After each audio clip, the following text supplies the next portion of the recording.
9:35 en el gobierno de la mañana, donde todo comienza, prosigue y nunca termina, en este lunes 31 de enero del año 2022. Y en este momento le corresponde el turno para hacer su comentario a nuestro compañero José Luis Mendoza y Cervantes. Gracias, Nayib. Muy buenos días a ti, a todos nuestros compañeros, a todo este gran equipo, especialmente a don Álvaro Arbelo, nuestro abrazo, nuestro saludo, pero por supuesto a todos nuestros oyentes. Quería iniciar, como de costumbre, cada fin de semana intentamos hacer lo que luego a otros le sugerimos, que es conocer el país, visitarlo y demás. Quería llamar la atención sobre las buenas condiciones en las que están operando por lo menos algunos de nuestros museos. Estuve en el Museo de Historia Natural, Museo del Hombre Dominicano, creo que ambos están haciendo una oferta muy buena.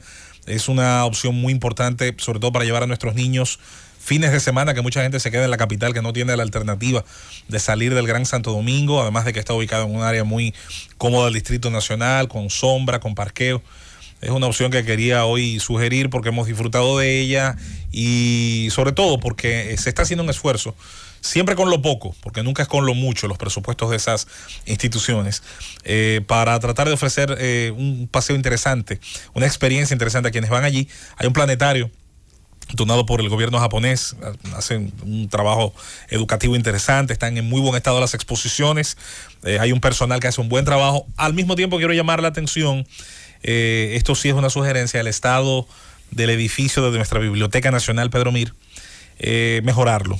Se nota que ha habido un descuido o una acumulación de descuidos anteriores. La parte externa, el exterior, está un poco descuidado. Yo sé que la parte interior depende más del día a día, ¿verdad? Pero en el caso de la parte exterior, donde las inversiones se tienen que planificar. ¿La Pedro Mir te refieres a la UAS? Perdón. La Pedro Enrique Sureña. Ah, ok. La que está exactamente en la Plaza de la Cultura. Esa necesita una intervención. Pero fíjate que esa edificación... ¿Qué nuevo? Fue totalmente remozada hace unos años.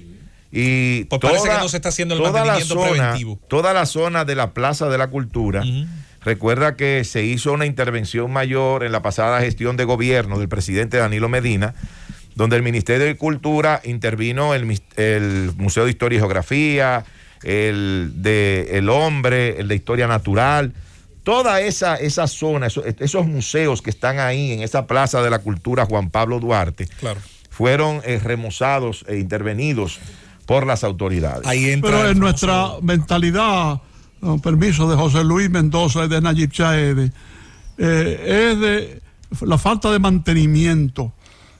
No tenemos la mentalidad, la acción, la filosofía del mantenimiento. Dejamos que instalaciones que tienen un valor extraordinario, no solo por la construcción física, sino por lo que representan, ¿verdad?, se vayan deteriorando.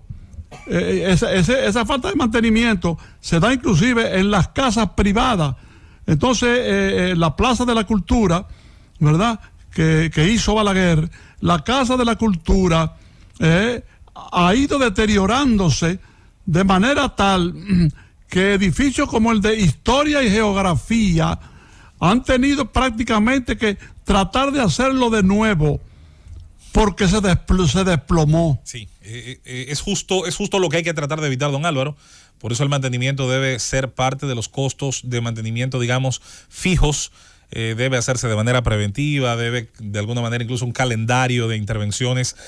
Señores, como hacen, yo voy a poner un ejemplo, las universidades privadas, que hemos tenido el chance de ver cómo se hace ese trabajo, donde hay un ingeniero encargado, donde se sabe que la pintura de un sitio sometida a la erosión de los elementos naturales, pues tiene 2 años de vida útil, o 1 año, o dependiendo el tipo de edificio, su ubicación y exposición. Así que lo mismo debe hacerse con lo público. Miren, 2 temas rápidos. Lo primero es que ningún acontecimiento histórico pasa sin dejar enseñanzas, sin merecer interpretaciones. Y esto que acaba de ocurrir con el debate, con la introducción del tema, con las explicaciones de un lado y de otro con respecto al tema del fideicomiso de Punta Catalina, pienso que no debe pasar sin dejarle una enseñanza tanto al pueblo dominicano como a quienes le gobiernan, a quienes gobernaban alguna vez y a quienes aspiran a gobernarlo en el futuro.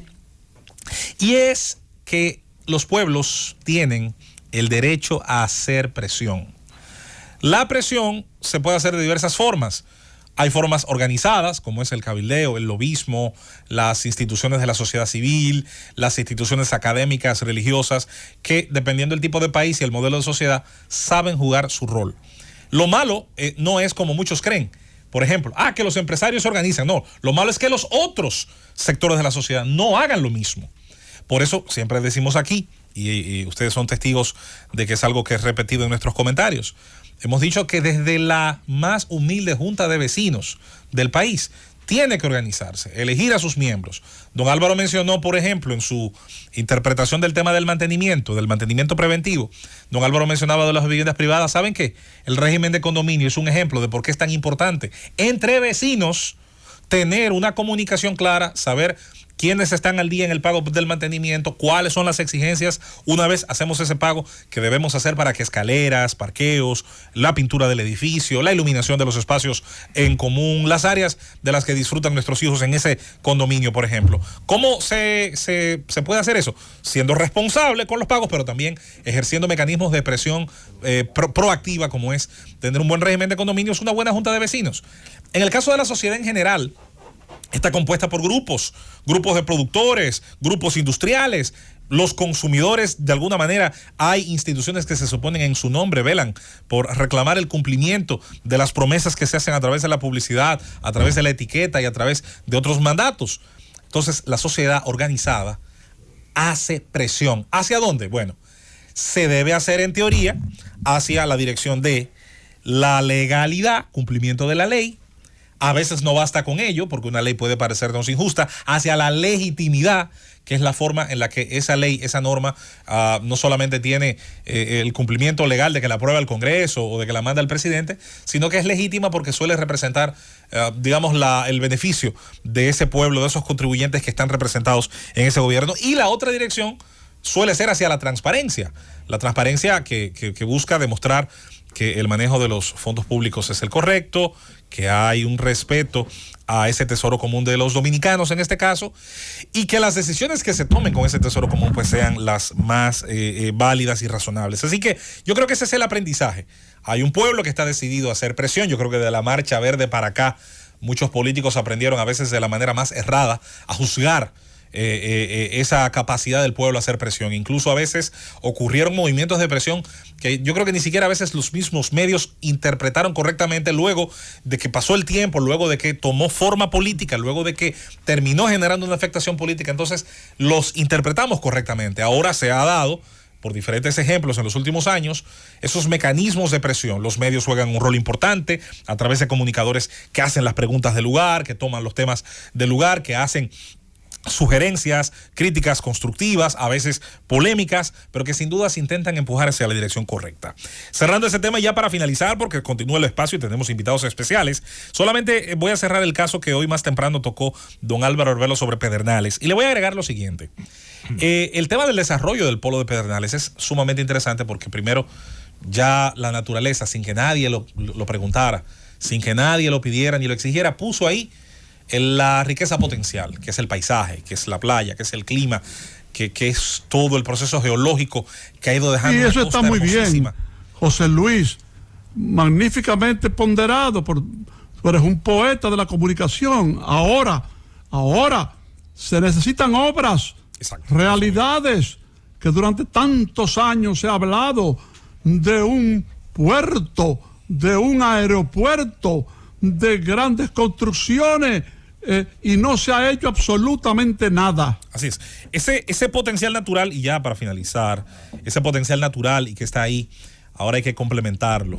Las infraestructuras, leyes apropiadas, pero a tiempo, no después de que tengamos ahí los hoteles de uso de suelos. El tema del agua, que sea ahí un proyecto interesante de un acueducto. Los TDRs, que son los términos de referencia de leyes medioambientales, pero es ahora, antes, no después. Lo mismo con la electricidad, que también sabemos hay un proyecto para generar un flujo eléctrico, interconectar ese circuito de Pedernales que hasta ahora está aislado al servicio. Todo es teoría, todo es proyecto, gobierno tras gobierno. Los pedernalenses, ¿verdad?, empezando por los legisladores, tienen que empujar eso. Al final, como bien dice don Álvaro, pasar a ser realidades, pero tener las reglas de juego claras, no cuando el juego está en el 9º inning, antes de que se cante play ball en ese proyecto de Pedernales. ¡Llévatelo, Cundo!